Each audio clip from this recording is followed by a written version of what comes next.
people of Jammu and Kashmir from every nook and corner, हर जगह कश्मीर के कोने कोने से जो आवाज़ है, शायद आज पहली बार 6 महीने में हम इस हाउस में जब भी बैठे हमने लड़ा, इश्यूज़ पे डिफरेंसेस थे, छोटे छोटे मसलों पे, लेकिन एक चीज़ जो हमें आज यूनाइट करती है वो कहीं ना कहीं पहलगाम की कुर्बानियाँ हैं या पहलगाम की शहादतें हैं जिन लोगों ने दी। They have brought us together on the same page, all of us. मैं सिर्फ इतना कहूँगा सर कि पहलगाम के लोग जो वहाँ पे मरे उन्हें शहीदों का दर्जा मिले। उसके साथ साथ एक बहुत बड़ी चीज़ जो हमने पहली बार कश्मीर में दी, चाहे पुलवामा हुआ, चाहे मुंबई का अटैक हुआ, चाहे करगिल हुआ, कभी भी Kashmiris and country has never मोर्न together. हमने कभी भी 30 साल की वायलेंस में मातम एक साथ नहीं किया, लेकिन आज पहली बार कश्मीर पूरे मुल्क के साथ मातम कर रहा है। चाहे जामे मस्जिद में मीरवाइज की आवाज़ सुने आप, वो इस रेजोल्यूशन की तायीद करता है। लाल चौक में महबूबा जी ने पहला प्रोटेस्ट किया, वो इस रेजोल्यूशन की तायीद करता है। उमर साहब ने ऑल पार्टी मीटिंग की, गर्ज ये था कि हम मुल्क के साथ हैं, कौम के साथ हैं। कल सुनील शर्मा साहब ने, बीजेपी की जो लीडर ऑफ अपोजिशन है, उन्होंने कहा कि कश्मीरियों का जो रिस्पॉन्स था कहीं ना कहीं उसको मुल्क में एक्नॉलेज किया जाता है। मैं सर ये कहूँगा कि हर मुल्क की आजमाइश होती है, हर मुल्क की, किसी भी कौम की आजमाइश जीत या खुशी में नहीं की जाती। हर मुल्क की आजमाइश या हर मुल्क की जो टेस्टिंग टाइम्स होते हैं, शायद इस मुल्क के लिए पहलगाम एक बहुत बड़ा टेस्टिंग टाइम था और पूरे मुल्क की आज हिंदुस्तान की आजमाइश हो रही थी। और हिंदुस्तान के हिंदू ने जो सब्र किया पूरे मुल्क में, because the objective of attack was communal, the objective of attack was target killing of Hindus. कहीं ना कहीं Hindus across India has shown patience, उसको भी हम एक्नॉलेज करेंगे। उसके साथ साथ जो कश्मीरी मुसलमान ने रिस्पॉन्स किया, उन्होंने कहा it's a crime against humanity, it's terrorism, it's violence, it is unacceptable. और क्योंकि सिविलियंस मारे गए, सिक्योरिटी फोर्सेस पे अटैक नहीं था, आम निहत्ते लोगों पे था।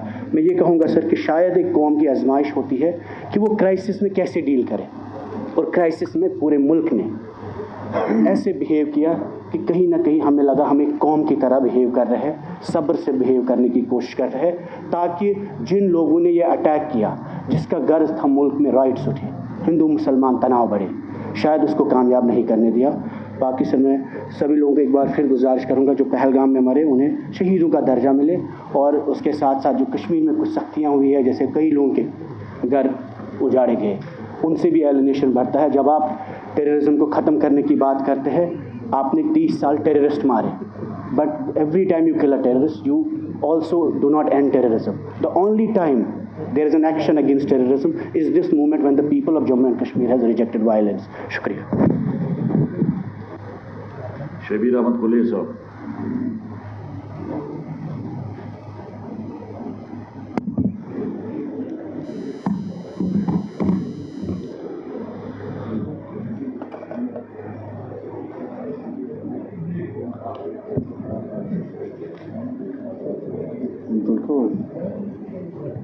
मोहतरम स्पीकर साहब, जो आज का जो रेजोल्यूशन आया है, इसकी हम पूरी तरह तायीद करते हैं। और जो हमारे यहाँ जो बैठे लोग, हमारे जो असेंबली मेंबरान या कोई हमारे लीडर साहब यहाँ बैठे, जो भी उनके ख्यालात थे, उनके भरपूर तरीके से हम इनकी हिमायत करते हैं। क्योंकि ये फैक्ट है कि ये टेररिस्ट एक्ट के साथ साथ एक क्रिमिनल एक्ट भी था। हर बार जब कश्मीर में हालात ठीक होते थे तो कहीं ना कहीं जो एजेंडा वाले थे, जो एजेंडा चलाने वाले थे, उन्होंने ये ऐसी हरकतें की थी। लेकिन हम पहली बार जो हमने कश्मीर में देखा, जो हमारे गाँव में देखा हमने, जो महलों में देखा हमने, कि किसी ने भी इस टेररिस्ट एक्ट को हिमायत नहीं की, किसी ने भी इस चीज़ को जायज़ नहीं समझा। और हर घर हर गली से ये आवाज़ आई कि ये नामंजूर है, हमारा जो मिलिटेंट ने किया या कि किस लोगों ने किया, ये हमारे सब लोगों को मंजूर नहीं है, ख़ासकर कश्मीर के लोगों को। स्पीकर साहब, ये मेरे ख्याल में 40 साल की हिस्ट्री है आजकल, आज तक ये 40 साल की हिस्ट्री है। इसमें ये भी सच है कि कुछ लोग जो कश्मीर में हो रहा था इसके हक में कुछ लोग थे, लेकिन आज पहली बार हम देख रहे हैं कि बहुत कुछ चेंज हो गया। हर कश्मीरी आज हिंदुस्तान के साथ जुड़ गया, हर कश्मीरी आज हिंदुस्तान की बात कर रहा है, यूनिटी की बात कर रहा है और अपने आप को एक फख्र महसूस करता है कि वो एक हिंदुस्तान का बाशिंदा है। लेकिन सर, जैसा कि हमारे स्पीकरों ने कहा कि हमारे लिए इस वक्त एक इम्तिहान की घड़ी है, क्योंकि हम आज जब इस असेंबली में हम बात कर रहे हैं तो हम मेरा एक ध्यान बढ़ता है कि हम किसकी तरफ ये बात कर रहे हैं, किसको रिस्पॉन्सिबिलिटी किस पे फिक्स करें, इसका जवाब हम किससे लेंगे। हमने रेजोल्यूशन तो पास किया है, लेकिन अगर हम इसकी जवाबदेही मांगते हैं कि हम किससे मांगेंगे। कुल्लू साहब कह रहे थे कि हमारे वहाँ 1500 लोग थे, वो जो वहाँ जो गैर रियासी बाशिंदे थे, जो टूरिस्ट थे वहाँ, अगर 26 को छोड़ के बाकी तो बाहर के लोग थे, उनको किसने बचाया, उनके लिए किसने अपनी कुर्बानियाँ दी, ये तो सही बात है। लेकिन प्रैक्टिकलिटी एक दूसरी बात मैं आपसे गुजारिश करूँगा कि हमारे चीफ मिनिस्टर साहब हैं, अब इसको हम क्या पता किस तरह हम यहाँ इसको अकाउंटेबिलिटी को फिक्स करेंगे कि ये कैसे हुआ, किस तरह हुआ। और मेरे ख्याल में ये बहुत बड़ी एक हमारे लिए एक सोच की बात है कि जितना हम गवर्नमेंट ऑफ इंडिया से कहते हैं कि स्टेट दे दे, क्योंकि यहाँ का जो लॉ एंड ऑर्डर प्रॉब्लम होती है इसमें लोकल पुलिसिंग और लोकल एजेंसी का अहम रोल होता है। तो मेरे ख्याल में हम इस वक्त जो अकाउंटेबिलिटी है वो किसी पे फिक्स नहीं कर सकते हैं, क्योंकि इसमें भी हमारा ये मानना है कि एक रखवाला जो किसी बाग की रखवाली करता है 24 घंटे करता है, 24 घंटे वो 12 महीने करता रहता है, लेकिन चोर जब आता है तो वो 1 सेकंड में चोरी करता है। तो इसलिए हम ये अकाउंटेबिलिटी इस तरह फिक्स नहीं कर सकते किसकी गलती है, किसकी खामी है। लेकिन हमें आगे वाला हमारा जो फ्यूचर है, मुस्तकबिल है, उसमें हमें ये भी सोचना चाहिए कि हमारे जो गवर्नमेंट ऑफ इंडिया से हम गुजारिश करेंगे कि ये जो ऐसी हरकतें कभी कभी होती है, इसमें लोकल जो गवर्नमेंट है उसका एक रोल होता है। ये दिल्ली की गवर्नमेंट नहीं है जहाँ ऐसे हालात है, ये जम्मू कश्मीर गवर्नमेंट, जम्मू कश्मीर की स्टेट है। यहाँ जो इलेक्टेड चीफ मिनिस्टर होता है इसके पास सब कुछ उसके पास होना चाहिए, इंफॉर्मेशन होती है, सब कुछ होता है। इसमें हम लॉ एंड ऑर्डर की बात करेंगे और मेरी गुजारिश है, मेरे भाई भी यहाँ बैठे हैं, कि इस वक्त हमारा मौका है, सुनहरी मौका है, अपनी अना को छोड़ के गवर्नमेंट इंडिया से गुजारिश करें कि वो हमें स्टेट दे। स्टेट पे हमारा जो लॉ एंड ऑर्डर है हमारे मुल्क का जो है, तो उसमें हमारे स्टेट का अच्छी तरह से उसमें ध्यान हो जाए। बाकी हम क्या कहें, हमारे लोगों ने इतना जो कहा है हमारे मेंबर्स ने कि ये इस साइया को अगर हम किस अल्फाज में हम मजम्मत करें वो भी कम है। हमारे जो मुसलमान लोग हैं या हिंदू लोग हैं उन्होंने टारगेट करके ये मेरे ख्याल में एक कम्युनिज्म का एक एजेंडा दिखाने की कोशिश की, लेकिन हम बहुत ही पुरुद है कि जो कश्मीर में से बाहर जो लोग हैं, जो इंडिया ने जो रिस्पांस दिखाया है बहुत अच्छा दिखाया है, क्योंकि उनको भी पता चला कि ये जो एजेंडा था ये क्यों उन्होंने इस तरह क्रिमिनलाइज करने की कोशिश की। लेकिन हम बहुत ही मुतमईन है इस वक्त कि बाकी जो रियासत जो हिंदुस्तान ने जो इसका रिएक्शन दिखाया वो बहुत ही अच्छा दिखाया।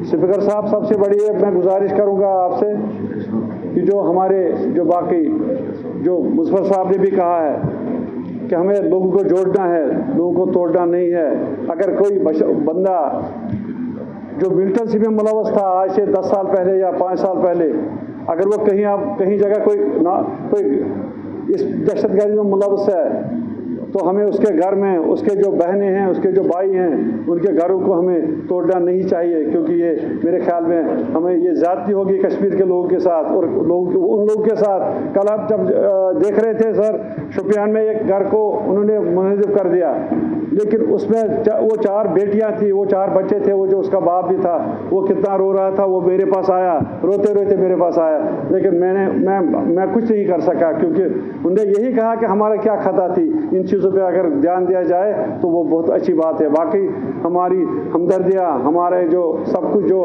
हम जितना भी निंदा करेंगे उस दहशतगर्द एक्ट पे वो भी कम है। हमारी जो ज़ाती तौर या हमारी जो कॉन्स्टिट्यूंसी या कश्मीर के हर लोग, हर इंसान की हमदर्दियाँ इस वक्त उन लोगों के साथ है जिन्हें अपने बच्चे खोए, जिन्हें अपने भाई खोए हैं, अपने हस्बैंड खोए हैं। उनके लिए हमारी तरफ से पूरी हमदर्दी है। Thank you very much. Khurshid साहब 1 मिनट। शुक्रिया स्पीकर साहब, आपने वक्त दिया। चूँकि जिस दिन ये टेररिस्ट अटैक हुआ मैंने खुद भी उस दिन प्रोटेस्ट किया। पहले मेरी गुजारिश रहेगी कि कम से कम 2-3 मिनट दिए जाएं। तो मेरी एक सजेशन रहेगी, यहाँ की ऑल पार्टी मीटिंग में ऑनरेबल चीफ मिनिस्टर साहब को ये राय दी गई थी कि जो शहीद हुए वहाँ उनकी याद में एक मेमोरियम बनाया जाए वहाँ। और मेरी राय रहेगी कि अगर एज लेजिस्लेटर्स हमारी तरफ से उसमें कुछ कंट्रीब्यूट हो सकता है हमारी सैलरी से, तो एक अच्छा जेस्चर जाएगा ये थ्रू आउट कंट्री। और एक और जो पहलगाम अटैक हुआ सर, उसके बाद मेरी कॉन्स्टिट्यूंसी में कल गुलाम रसूल मागरे नामी एक शख्स को जो है उसको रात के अंधेरे में मारा गया। तो मेरी डिमांड है, मेरी गुजारिश है ऑनरेबल चीफ मिनिस्टर साहब के थ्रू कि उस पर इंक्वायरी होनी चाहिए और उसे भी जो है कंपनसेशन मिलना चाहिए। और साथ ही इस वक्त हम सोशल मीडिया पे देख रहे हैं कि बांडीपुरा अजस में जो एनकाउंटर हुआ उस पर कुछ बातें उठ रही हैं। तो फॉर ए लार्जर काज मैं चाहता हूँ कि अगर हम चाहते हैं कि हम लोगों को जोड़ें, जिस तरह से आपने देखा होगा सर कि किस तरह से सभी लोग प्रोटेस्ट के लिए सामने आए। मुझे लगता है कि 35 साल में वाकई पहली दफ़ा ऐसा हुआ कि लोग एक हुए, लेकिन वो चीज़ कहीं दोबारा से जो है वो रिवर्स ना हो, तो लोगों का ट्रस्ट बरकरार रहे, इस सिलसिले में जो है देखने की ज़रूरत है। और साथ ही जैसे कि यहाँ कुलैस साहब ने या तारिक आमी साहब ने जो फरमाया कि इस वक्त अटैक के बाद जो कुछ एक्शंस हो रही हैं कि एक कलेक्टिव पनिशमेंट का थोड़ा सा सिलसिला हमें लग रहा है कि शुरू हुआ है। तो हमारी गुजारिश होगी ऑनरेबल स्पीकर साहब कि इस चीज़ को जो है यूनियन गवर्नमेंट के साथ टेकअप किया जाए और बड़े एहतियात के साथ जो है टेररिज्म को जो है इसको टैकल करने की ज़रूरत है। इसके अलावा जैसा कि यहाँ पे स्पीकर्स ने फरमाया, जिन्होंने हमसे पहले बात की, हमारे जो स्टूडेंट्स हैं बाहर, आल्दो सरकार ने इस सिलसिले में स्टेप्स उठाए, हमारे जो कैबिनेट मिनिस्टर साहिबान थे वो अलग अलग रियासतों में थे, लेकिन जहाँ जहाँ पे मेरी ऑनरेबल चीफ मिनिस्टर साहब गुजारिश रहेगी कि जहाँ जहाँ पे ओपनली हमें लगा कि अटैक हुआ स्टूडेंट्स के ऊपर या सोशल मीडिया के ऊपर, आपने कल भी देखा होगा कि लाल चौक के अंदर जो है किसी ने जो है रिलीजियस लाइनों पे जो है हमें डिवाइड करने की कोशिश की, तो उन जैसे वाक़ात और उन जैसे एपिसोड्स को जो है सीरियसली नहीं लिया जा रहा है, कहीं पे जो है अभी तक कोई एक्शन नहीं हुई। तो एक मैसेज देने के लिए कि हम सब यूनाइट है थ्रू आउट कंट्री या पूरे जम्मू कश्मीर में, मुझे लगता है कि थोड़ी बहुत कहीं कहीं जो है कार्रवाई नहीं हुई। और इसके अलावा ऑनरेबल स्पीकर साहब, मेरी एक और गुजारिश रहेगी कि जैसा कि तारिक आमी साहब ने फरमाया कि शायद ये सही वक्त है, यहाँ बाहर हमें कुछ मीडिया वाले पूछ रहे थे कि क्या इससे जो है स्टेटहुड के ऊपर कोई असर पड़ेगा। मुझे लगता है कि गवर्नमेंट ऑफ इंडिया को देखना चाहिए कि शायद ये सही वक्त है इस वक्त स्टेटहुड रेस्टोर करने के लिए, क्योंकि अगर जम्मू कश्मीर की जो इलेक्टेड सरकार है, जो इलेक्टेड नुमाइंदे हैं, अगर हम एम्पावर्ड होते तो मुझे लगता है कि इस किस्म के वाक़ात में न सिर्फ कमी होगी बल्कि आइंदा जो है आइंदा के लिए ये ठीक रहेगा। शुक्रिया।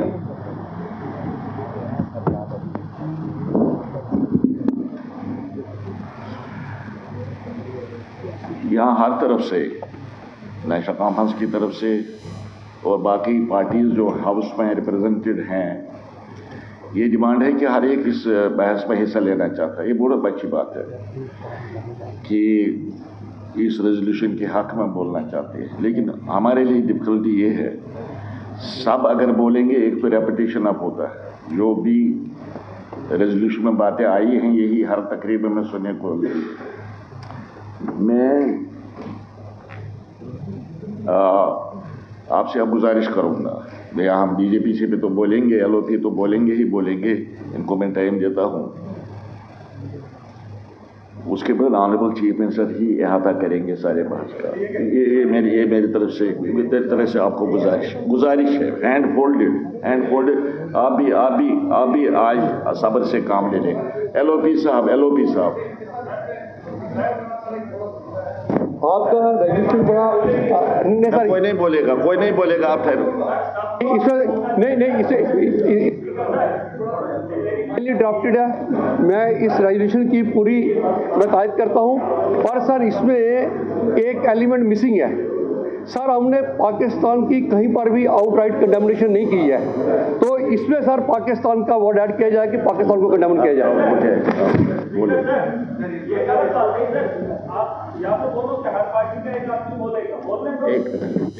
जस्ट वन मिनट कोई बात। सर, जिस मसले पे आज यहाँ पर इजलास बुलाया गया है या असेंबली को बुलाया गया है, पहलगाम वो जगह है, दुनिया का जो भी आदमी कश्मीर को जानता है और वो पहलगाम ज़रूर मानता है और जानता भी है। वो कोई आम जगह नहीं है, वो कोई ऐसा गांव नहीं है जिसके बारे में कश्मीर के लोग ना जाने। दुनिया का जो भी आदमी कश्मीर को जानता है वो पहलगाम को जानता है। सर, इसमें डिबेट्स हुई, इसमें तकरीर हुई, इसमें तज्जिया हुआ। पिछले 6 दिनों से ये मामला देखा जा रहा है और देश के हालात भी देखे जा रहे हैं। पाकिस्तान 4 आदमियों को भेजता है और अपने इलाके में ये काम करके चला जाता है। और सर सुन लीजिए सर, 6 दिन हो गए पूरे देश के अंदर अफरा तफरी का माहौल है। जहां हम गमज़दा हैं वहां और जगहों पे ऐसे मामला देखने को मिल रहे हैं। मैं थोड़ा तवज्जो सबकी चाहूँगा। बहुत सारे लोगों ने अच्छी बात रखी, अपनी अपनी बात रखी। सर, टेररिस्ट ने टूरिस्ट को डराया, टेररिज्म ने टूरिज्म को रोका। सर, हम पाकिस्तान के उन 4 आतंकवादियों को रोकेंगे अगर, तो ये टेररिज्म ही ख़त्म हो जाएगा। टूरिस्ट भी अमन से जो है अपने टूरिस्ट की जगहों पे जो है चलेगा। सर, पाकिस्तान की बात मैं करना चाहूँगा। कुछ लोग कहते हैं अपने देश के अंदर भी कि ये मुसलमान आतंकवादी है। पाकिस्तान से आया मुसलमान जम्मू कश्मीर के अंदर या देश के किसी भी कोने में आए तो उसका दाग हमारे माथे पे चिपका देते हैं सर। लेकिन पाकिस्तान के अंदर वही आतंकवादी जब आतंक मचाता है तो उसे पाकिस्तान के लोग खवारिज कहते हैं। क्या कहते हैं? खवारिज कहते हैं कि अपने ही पाकिस्तान में, मुल्क के अंदर जब कत्लेआम करता है पाकिस्तान में, तो उसे खवारिज कहते हैं। और जब वही आतंकवादी हमारे देश में आता है तो उसे मुजाहिद कहते हैं सर। ये शर्म की बात है। ये पाकिस्तान को ये बात बताना बहुत जरूरी है। या तो जिन लोगों को आप यहाँ पे भेज रहे हो वो भी मासूमों का कत्ल कर रहे हैं, और जब आपके मुल्क में वो लोग कत्ल करते हैं तो आप उन्हें खवारिज ना कहिए, आप उन्हें भी वही बात बताइए। बहरहाल सर, गोली का जवाब गोली से नहीं होना चाहिए, क्योंकि सर वो 4 आदमियों को भेजते हैं, हम बोल ही रहे हैं, मजम्मत कर ही रहे हैं, और उससे क्या हो रहा है कि हमारे मुल्क के अंदर अफरा तफरी का माहौल है। मुसलमान हिंदू के साथ लड़ रहा है। उन्होंने जो नाम पूछा है, उन आतंकवादियों ने जो नाम पूछकर हत्या की है, वो अपने मकसद में सही है सर, चाहे आप इस बात को माने या ना माने। वरना मुझे बताओ, 4 आदमी आने के बाद हिंदुस्तान में अफरा तफरी कैसे फैलती? लेकिन वो अपने मंसूबे में कामयाब हैं, वो दिमाग से इस खेल को खेल रहे हैं सर। मुसलमान पूछकर हिंदू को मार रहा है। वो चाहता है कि हिंदुस्तान के अंदर हिंदू और मुस्लिम का फसाद हो, ताकि ये जंग खुद आपस में लड़े, वो अपना हाथ न इस मुल्क के अंदर डालें। उसे यहाँ का अमन और शांति और भाईचारा अच्छा नहीं लगता है। सर मैं एक चीज़ बताना चाहूँगा, मेरे पिछले दिनों बच्ची 8 महीने की गिर गई, कुर्सी पे बैठी थी तो बगल में वो टाइलें लगी थी, सर फट गया, सर फट गया। मैंने उसे इलाज के लिए डॉक्टर के पास लिया, लेकिन उसके माथे का दाग अभी भी है। बात ये नहीं है कि वो गिर गई और बच गई और ठीक हो गई, मैंने डॉक्टर के पास लिया, उसका जख्म जो है भर गया, लेकिन जो सर उसके माथे पे दाग है वो तभी लगा है क्योंकि वो कुर्सी से गिरकर उसके 7 बजी है। अगर वो कुर्सी पे चढ़ने से पहले ही उसे बचा लिया होता, ना उसके माथे पे कट लगता और ना ही उसके माथे पे वो जख्म रहता। और वो जख्म ये है कि पाकिस्तान से आया हुआ मुसलमान जब यहाँ आतंक फैलाता है तो हमारे माथे पे जो दाग है उसे मिटाने में हमें सालों साल लग जाते हैं। मैं उसे तो बात ही वही है, मैंने कह दिया खवारिज है। सर मैं बताना चाहूंगा, एक बात है जिसे हम लोगों को समझना बहुत जरूरी है। मैं तो समझता था मोदी जी के नेतृत्व में इस देश को चलाया जा रहा है, आतंक के दिलों के अंदर इतना खौफ होगा, पाकिस्तान के अंदर इतना खौफ होगा कि पाकिस्तान हमला करने की मजम्मत भी नहीं करेगा, ये मेरा दिल मानता था, क्योंकि तकारीरें वैसी होती थी, जलसे वैसे होते थे। लेकिन आज अगर वो वक्त आ ही गया है, यहाँ अगर मैं अगर ताकतवर हूँ, मैं चाहता हूँ अगर वो मेरे से गलती करे, मेरे से वो उलझे, मैं चाहता हूँ वो कब उलझे और मैं उसको लफाड़े 2 मारकर बिठा दूँ। सर ये मेरा मानना है, अगर मैं ताकत में हूँ, मैं चाहता हूँ अगला मेरे पे वार करे और मैं उसे ताकत से जवाब दूँ। आज नहीं सर, सुन पूरी बात सुन लीजिए, अभी तक घंटी किसी की नहीं बजी, किसी की नहीं बजी। अगर मेरे लिए बजा रहे हो मुझे बताओ मैं गलत बोल रहा हूँ, मैं सही बोल रहा हूँ। मैं कह रहा हूँ सर आज आप यहाँ इजलास बुलाएंगे, बुला लो, मैं भी चला जाऊंगा। मैं आज इसलिए आया हूँ, मैं इस जम्मू कश्मीर का नागरिक भी हूँ और जिम्मेदार भी हूँ, और मेरे नौजवान बच्चे, उमर साहब ने एक टीम बनाई, अलग अलग स्टेट्स के अंदर गए, लेकिन मजबूरी क्या हुई कि मुसलमान को देखकर पीटा जा रहा है। मैं इसलिए यहाँ पर आया हूँ, मैं मुंबई नहीं गया, मैं महाराष्ट्र नहीं गया, मैं गुजरात नहीं गया अपने उन बच्चों को देखने के लिए जो यहाँ से हमारे बाहर पढ़ने के लिए जा रहे हैं। लेकिन मैं उमर साहब का फिर भी शुक्रिया अदा करना चाहूंगा, लेकिन एक बात बताने आया हूं। मैं चाहता हूं सर, मैं चाहता हूं जो बात मैं बोल रहा हूं कि उकसाया जा रहा है, पाकिस्तान बड़े आदमी को, ताकतवर को कभी कमजोर नहीं उकसाता है।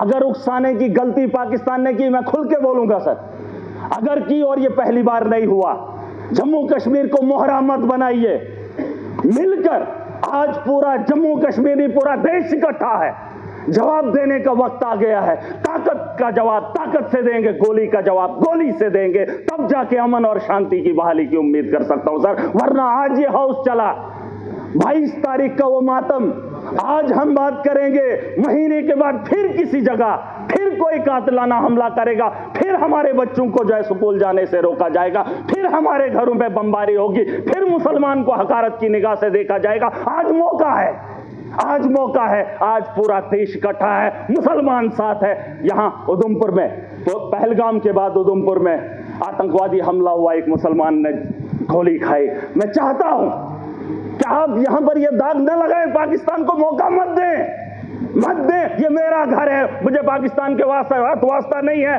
अगर देश का हिंदू ये कह रहा है कि मुसलमान आतंकवादी है, तो फिर पूछना चाहता हूं, भारत को छोड़कर अमेरिका लोग क्यों जा रहे हैं, कनाडा क्यों जा रहे हैं, और आपको लगता है महराज पाकिस्तान जाना चाहता है? नहीं, मैं भी दुनिया के उन बेहतरीन ममालिक में जाना चाहता हूं जहां बेहतर जिंदगी मुझे मिले। ये भिखारियों का देश, जहां खुद भूखे नंगे लोग हूं, उस पाकिस्तान में मैं जाना चाहूंगा। ये दाग खत्म कर दीजिए, ये सोच खत्म कर दीजिए। मैं एक लोकतंत्र मुल्क में रह रहा हूं, जमहूरियत का मुल्क है, यहां आजादी है, मेरे जैसे इंसान को बोलने का अधिकार है। अरे पाकिस्तान में हालात देखकर इंसान को घिन आती है, लेकिन ये दाग मैं नहीं ले सकता। मैं अपने दोस्त को देश के कोने में पिटते हुए नहीं देख सकता, हिंदू और मुसलमान के साथ लड़ते हुए नहीं देख सकता। पाकिस्तान 4 आदमियों को भेजकर देश का माहौल गंदा कर रहा है और हम उसका हिस्सा बन रहे हैं। सबसे बड़ी बेवकूफ़ी इसी की बात की है। और मैं चाहता हूं सर, मैं चाहता हूं आखिरी बार, सियासत नहीं है, बस दुख है। अगर ये मामला होता ही नहीं तो हम अपनी अपनी कॉन्स्टिट्यूंसियों में काम कर रहे होते। तारगामी साहब ने बहुत अच्छी बात रखी सर, इस हाउस के अंदर जिन लोगों ने हाउस बुलाया है वो किसको फरियाद लगाए, किसको? सर, अगर हमारी सलाह लेनी है तो हमें बुला लीजिए, हम आपको बताएंगे, लेकिन आपको विश्वास करना पड़ेगा। अगर आप विश्वास नहीं करेंगे तो इस हाउस को चलाने से, चीखने से क्या बात बनेगी? वैसे तो डिबेट में पाकिस्तान के लोगों को भी बुलाकर बात कर ही लेते हैं, लेकिन जो पानी का मामला है सर, पानी का मामला रोकना ठीक है सर, लेकिन हम उसको उतना नहीं रोक पाएंगे।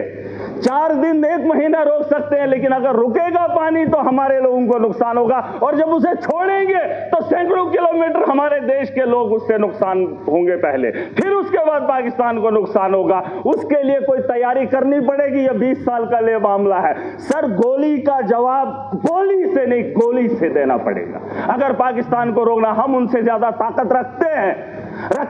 आप, मैं नहीं कह रहा हूं जंग करें, मैं नहीं चाहता हूं कि पाकिस्तान और हिंदुस्तान जंग करे, मैं चाहता हूं कि हमला करें, हम उन पे अटैक करें, जंग नहीं, अटैक करें। अगर हम अटैक नहीं करेंगे, वो रोज 6 महीने, 1 महीने, 5 महीने, 10 महीने के बाद, सर परेशानी ये है कि मैं ऐसे मुल्क में रह रहा हूं जहां मैं परेशान हो रहा हूं। कोई भी परेशानी नहीं चाहता हो, मैं माजरत खा हूं। सर एक बात, मेरे यहां अगर कोई मर जाए गांव के अंदर तो मुझे वहां जाना है तो ताजियत में मैंने अपने घर नहीं जाना है, मैंने उस घर में जाना है जहां पे मातम हुआ हो।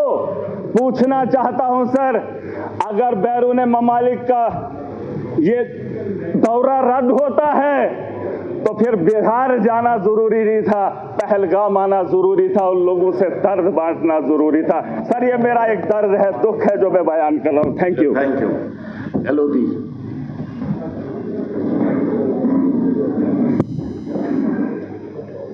थैंक यू ऑनरेबल स्पीकर साहब। अपनी बात शुरू करने से पहले मैं आज जिस सदन में तमाम ऐसे लोगों को जिन्होंने अपनी जान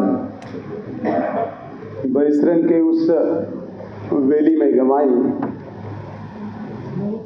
देश के अलग अलग कोने से आए थे, उनके प्रति श्रद्धांजलि प्रकट करता हूं।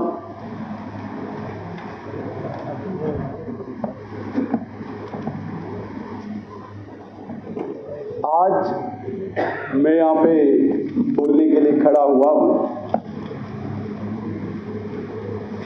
मेरा मन बहुत ही विचलित है। मेरी आवाज एक असहनीय पीड़ा के बोझ में लड़खड़ाती है, जो हमने पहलगाम के बरिसरन में महसूस की है। जम्मू कश्मीर जो धरती का स्वर्ग माना जाता है, जहां पे लोग जिंदगी का बेहतरीन पल बिताने के लिए आते हैं, जहां पे नए नवेले जोड़े अपनी बेहतरीन जिंदगी की शुरुआत करने के लिए आते हैं, जहां पे लोग अपनी परेशानियां दूर करने के लिए इन वादियों में कुछ पल बिताने के लिए आते हैं, वहां पे इस प्रकार की घटना, इस प्रकार का इंसिडेंट, इस प्रकार का मैसेकर जो 22 अप्रैल को हमारे सामने आया, इसने पूरी ह्यूमैनिटी को, पूरी मानवता को झकझोर करके रख दिया। मुझे लगता है कि पूरा देश इस वक्त एक सदमे में, शौक में, पीड़ा में। हम तो जम्मू कश्मीर के लोग हैं, हमारा तो स्वाभाविक है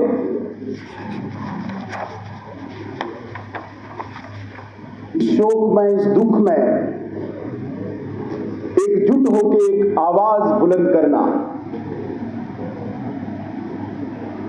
हालांकि हमारे पास वो शब्द नहीं है, हमारे पास कोई जवाब नहीं है उन लोगों के लिए जिन्होंने अपनों को हमारे इस जम्मू कश्मीर में खोया है।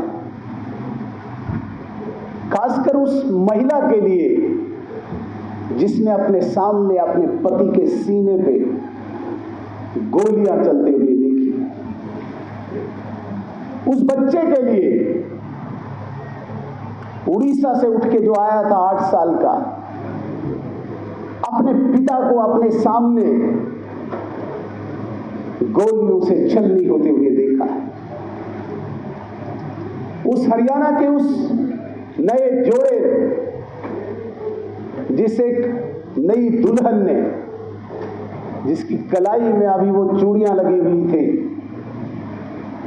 अपने पति को गोलियों से छलनी देखा होते हुए देखा। उस घोड़े वाले मां की आवाज जिसने अपने बच्चे को सुबह खाना खिला के रोजी रोटी कमाने के लिए बाईसरन की तरफ रवाना किया, उनका दुख हम सिर्फ देख सकते हैं, महसूस कर सकते हैं। हमारे पास कोई शब्द नहीं हो सकते हैं कि उनका कोई बोझ, उनका दुख हम कम कर सकें। लेकिन मैं एक सदन में एक बात जरूर कहना चाहूंगा। हम चुने हुए प्रतिनिधि हैं, हमारे ऊपर पूरे जम्मू कश्मीर के लोगों की इस वक्त नजरें हैं। मैं कहता हूं सिर्फ जम्मू कश्मीर नहीं, पूरा देश इस वक्त जम्मू कश्मीर की इस विधानसभा को देख रहा होगा। हम क्या एक्ट करते हैं, हम क्या प्रतिक्रिया देते हैं, एक एक शब्द को स्क्रूटनाइज पूरे देश में किया जाएगा।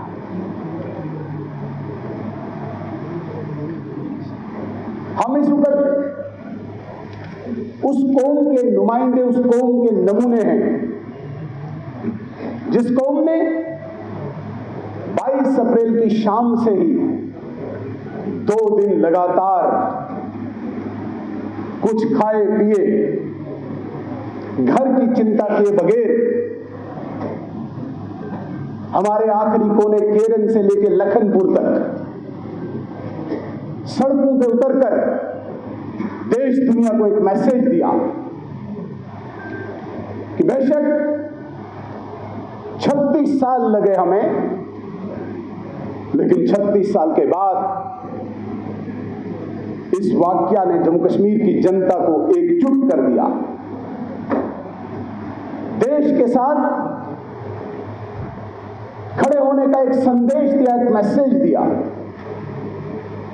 कि नहीं, अब कोई भी मंसूबा हमें डिवाइड नहीं कर सकता, हमें विभाजित नहीं कर सकता। हम उस कौम के नुमाइंदे हैं। और मैं अप्रिशिएट करना चाहूंगा ऑनरेबल स्पीकर साहब को भी कि जिस प्रकार से ऑनरेबल सीएम साहब ने ऑल पार्टी मीटिंग बुला के सभी पार्टीज के नुमाइंदों को एक सूत्र में पिरोकर भारत सरकार को, भारतीयों को एक संदेश दिया कि जम्मू कश्मीर में हम एकजुट हैं, आपके साथ खड़े हैं। तुरंत उसी राह पर ऑनरेबल स्पीकर साहब ने आज इस विशेष सत्र को बुलाकर इस हाउस से, इस सदन से भी उसी मैसेज को दोहरा के एक संदेश, एक मैसेज, एक संकेत दिया है कि ये सदन भी इस वक्त गमज़दा भी है और भारत के साथ खड़ा है। हालांकि इसमें कोई शक नहीं बहुत सारे लोगों को एप्रीहेंशन भी थी, काफी लोग इंतजार में थे कि काश कोई शब्द निकले जिस शब्द को उछालकर राजनीति शुरू हो जाए। लेकिन मैं अप्रिशिएट करूंगा सबको, सब पार्टीज को आपने मौका दिया, लेकिन बड़े ही संयमित और देरीपूर्ण तरीके से सबने एक आवाज में कहा कि इस वक्त हम एकजुट हैं। राजनीति करने के मौके हमारे हजारों आएंगे, इसमें कोई शक नहीं। अभी हमने 1 महीना पूरा राजनीति की, हमने बहस की, और वो होनी भी चाहिए, आगे भी होगी, होती रही है। हमने बजट पे बहस की, हमने डिपार्टमेंट्स पे बहस की, आरोप प्रत्यारोप लगाए हमने। वो एक बैटल ऑफ आइडियाज, वो तो होता चलेगा। लेकिन एक ऐसा पल, जिस पल को हमने बड़ी सूझबूझ से, बड़ी काबिलियत से उस पे अपनी ड्यूटी का, अपनी कर्तव्य का निर्वहन करते हुए, प्रदर्शन करते हुए संकेत, जो मैसेज एक देना था, नो डाउट आज वो इस हाउस में सबने करके दिखाया।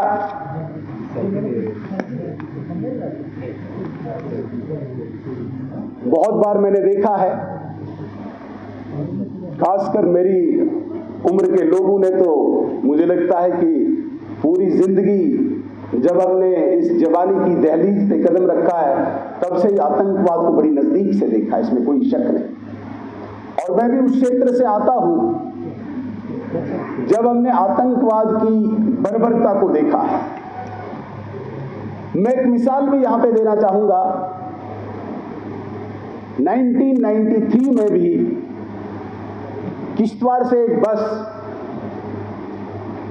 जम्मू के लिए जा रही थी, 14 अगस्त का वाकया था। एक जगह आतंकियों ने उस बस को रोक के नाम और धर्म पूछ के अलग अलग किया, और 16 लोगों को वहां पे उन्होंने कुर्बान कर दिया, शहीद कर दिया। धर्म और नाम पूछ। कई ऐसे वाकया हमारे सामने आए। एक हमारा अपना साथी है, आज भी मेरे साथ ही चलता है, जय सिंह उस लड़के का नाम है।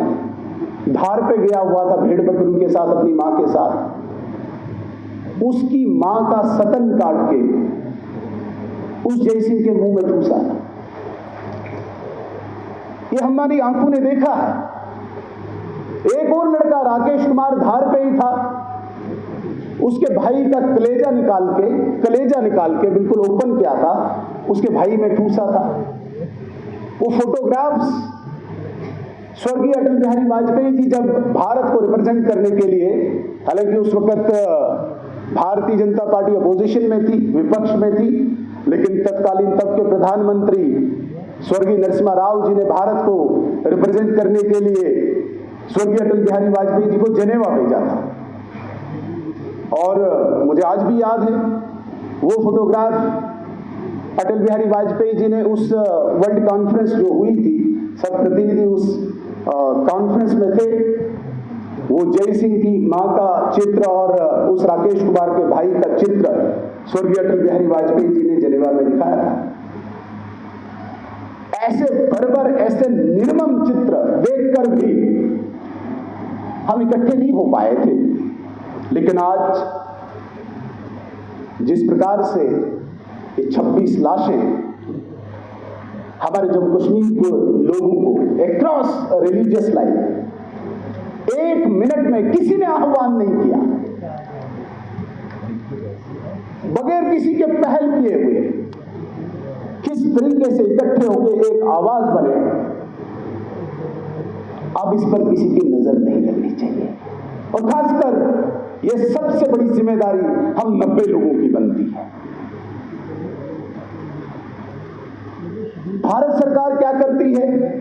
कैबिनेट कमेटी ऑन सिक्योरिटी की मीटिंग में जो स्टेप्स उठाए गए, जिसमें ऑल पार्टी मीटिंग में हमारे सीएम साहब ने अप्रिशिएट भी किया और यह भी कहा कि आगे भी भारत सरकार इस आतंकवाद से लड़ने के लिए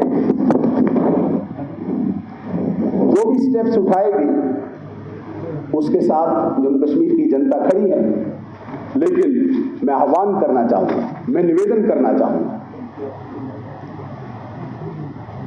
और कोई राजनीतिक लाग लपेट के बगैर मैं कहूंगा, हमें अपनी सरकार पर, विशेषकर अपने प्रधानमंत्री पर पूर्ण विश्वास होना चाहिए।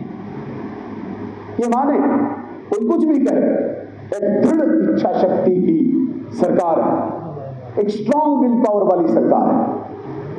जो कहते वो करके भी दिखाया है। हालांकि एक परोक्ष युद्ध चल रहा है, इसे केवल हम ये न माने कि 150 आतंकवादी हमारे जंगलों में बैठे हैं, केवल उन्हीं को न्यूट्रलाइज करके हम इस आतंक से बाहर आ सकते हैं, फिर तो 36 साल नहीं लगते। हमारे अंदर बैठे हुए एक स्ट्रक्चर बना के जो देश, जो पाकिस्तान ये चाहता है कि ये भूमि बेशक हिंदुस्तान की रहे, जम्मू कश्मीर बेशक हिंदुस्तान का रहे, लेकिन नैरेटिव उसका चलता रहे। और कुछ लोग उसके बने रहे। उसे ये पता है कि कभी भी कन्वेंशनल वार में पाकिस्तान आगे नहीं बढ़ सकता है, ये पता है पाकिस्तान। वो उसने आजमा के भी दिखा। 1947 से लेकर 1999 तक 4 वार्स में, पारंपरिक युद्ध में, कन्वेंशनल वार में पाकिस्तान को मुंह की खानी पड़ी। तब जाके उसने तय किया कि नहीं, कन्वेंशनल वार की जगह कोई इस प्रकार का एक मैकेनिज्म बनाना पड़ेगा जहां पे कुछ लोगों को अडॉप्ट करके, स्पॉन्सर करके इस युद्ध को आगे बढ़ाया जाए। इसलिए उसे कुछ नहीं करना, 150 सालाना लोग तैयार करने, लफंगे दरिंदे जो भी देश में पड़े होंगे, किस तरीके से मोटिवेट करके उनको भेजना है और अपने नैरेटिव को जिंदा करके रखना है। मैंने अक्सर देखा है, अगर 1000 लोगों का एक झुंड, एक समूह बड़े इंटेलेक्चुअल एलीट क्लास के भी होंगे, वहां पे एक मिसक्रेंट अपनी इंटेंशन लेके इस प्रकार की बात करके उस समूह को, उस झुंड को अपनी दिशा में ले चलता है जहां पे उनकी वो जहनियत, जहां भी उनकी वो काबिलियत, जिसे हम इंटेलेक्चुअल कहते हैं, वो कोलैप्स हो जाती है। अक्सर हमने देखा है 150 बड़े बड़े अच्छे लोग, बड़ी जहनियत रखने वाले, अचानक उस एक, मैं कहता हूं कि बिल्कुल जिसके दिमाग में कुछ न हो, वो अपनी दिशा में उनको ले चलता है। आज जिस प्रकार से हमारी इस जम्मू कश्मीर की कौम ने उन मिसक्रेंट्स को एक करारा जवाब दिया है, ये काबिल तारीफ है। और हमें उन लोगों की भी तारीफ करनी चाहिए, उन परिजनों की भी तारीफ करनी चाहिए जिनकी लाशें यहां से गई। मैं अगले दिन सुबह सुबह उन परिजनों से मिलने गया। कुछ लोग टीआरसी में ठहराए गए थे। रीथ लाइंग 10 बजे के आसपास थी, मैं 8:30, 9 बजे के आसपास उन परिजनों से मिलने गया। 2 परिवारों के एग्जाम्पल मैं आपके सामने देना चाहता हूं। एक वो परिवार जिसका वीडियो सबने देखा होगा, शिकारे में एक कपल बैठा हुआ है और तारीफ कर रहे हैं वो लोगों की। अगले दिन उस हस्बैंड को हिट किया जाता है, कुर्बान किया जाता है पहलगाम में। उसकी लाश पीसीआर में थी रीथ लेने के लिए, और उसका परिवार, मिसेस पल्लवी उसका नाम था, और उसके साथ विजय लड़का कोई 14-15 ईयर्स ओल्ड। मैं यहां पे तारीफ करना चाहूंगा उस पल्लवी जी का, कितनी बोल्ड लेडी, बिल्कुल डगमगाए बगैर वो बात का जवाब दे रही थी। वो हमें सिर्फ ये कह रही थी कि किसी भी तरीके से हमें घर पहुंचाइए, नहीं तो कितना गुस्सा होता है उस वक्त। दूसरा परिवार जिसको देखा होगा, एक महिला लाल कुर्ता लगा के, जीन की पैंट लगा के, खून से लथपथ, सबने वो वीडियो देखा होगा। वो बेड पे बैठी है और उसका असहाय, जिसे हम कहते हैं हेल्पलेस, होपलेस, 2-3 हमारे साथियों ने जिक्र किया, उसका 8 साल का बेटा ऐसे बैठा हुआ बेड पे मां की तरफ देख रहा है, उस मां के आंसू बह रहे हैं, हमसे वो कह रहे हैं कि मेरा पति कहां है, मेरा बच्चा भी 8 साल का है। मुझे उस वक्त कलेजा फट गया, ये क्या हो रहा है। ऐसे ऐसे मतलब वाकया सामने आए और वहां पे जाके भी उन्होंने मतलब उस गुस्से का इजहार हमारे लिए नहीं किया। इसलिए हमें उन 26 लोगों को नाम पूछ के, धर्म पूछ के जिनको टारगेट किया गया, उन्होंने बिल्कुल ऐसा कुछ नहीं कहा। हालांकि 26 लाशें यहां से गई थी, धर्म पूछ के, नाम पूछ के। ये ठीक है, कहीं पे भी देश में इस प्रकार का गुस्सा कोई नहीं फूटा, उसको अप्रिशिएट करना चाहिए और इस हाउस से उनकी तारीफ करनी चाहिए। हमारे बच्चे यहां से बाहर के देश के स्टेट्स में पढ़ रहे हैं। जिस प्रकार से यहां पे आतंकियों ने उन 26 लोगों को निशाना बना के कोशिश की थी हमें विभाजित करके एक अपने नैरेटिव को सेट करने के लिए, हम बिल्कुल डगमगाए नहीं। उसी प्रकार से हो सकता है किसी स्टेट में, कहीं पे किसी एक विद्यार्थी के साथ इस प्रकार की मानसिकता रखने वाले किसी मिसक्रेंट ने मिसबिहेव किया हो, इसे हम रूल आउट नहीं करते, लेकिन इसे उस स्टेट के साथ, उस प्रदेश के साथ, उसे कौम के साथ नहीं जोड़े। हम भी यहां से एक ऐसा परिचय दें, नहीं, इन चीजों से हम विभाजित नहीं होंगे। ठीक है, एक इंडिविजुअल एक्ट किया है किसी ने, हालांकि यहाँ की सरकार ने तुरंत एक्शन लिया, मिनिस्टर्स को भेजा, हमने भी जहां जहां तक हमारी अप्रोच थी हमने तुरंत मैसेज किया। लेकिन मैं यही कहना चाहूंगा, इसको उस चीज से न जोड़े।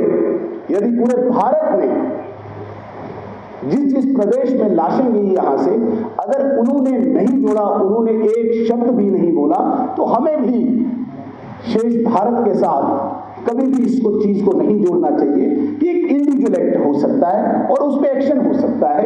यही एक मौका है इस वक्त भारत को इकट्ठा होने का, एक मैसेज देने का। मैं इतना जरूर कहूंगा, हमें अपने नेतृत्व पे पूरा विश्वास होना चाहिए। डेफिनेटली नरेंद्र मोदी जी, ये यकीन माने, जिन्होंने अपने विजिट को बिल्कुल कट शॉर्ट करके तुरंत वापस अपने देश लौटे, within no time honourable home minister Jammu Kashmir पहुंचे और वहां पे जिस प्रकार की उनकी मीटिंग्स हो रही थी, परिजनों से मिलना था, स्पॉट पे जाना था, श्रद्धांजलि देनी थी, तुरंत उन्होंने सारी चीजें की। उसके बाद सीसीएस में उन्होंने सारी घटना की जानकारी दी। ये हमें यकीन होना चाहिए, अगर इंस्टेंट होम मिनिस्टर साहब यहाँ पहुंचे, अगर इंस्टेंट आदरणीय प्रधानमंत्री जी विदेश से लौटकर यहाँ पहुंचे होंगे, ये यकीन माने जरूर उन्होंने ये जो हमसे छीने गए, इनके बदले के लिए जरूर कुछ सोचा होगा। हमें इस वक्त सिर्फ विश्वास रखना चाहिए। एक ऐसा व्यक्ति से सरकार का हौसला, मनोबल कम हो, हाँ, हमारा जो दायित्व बनता है वो हम निभाएं। और आज जिस प्रकार से 22 और 23 तारीख को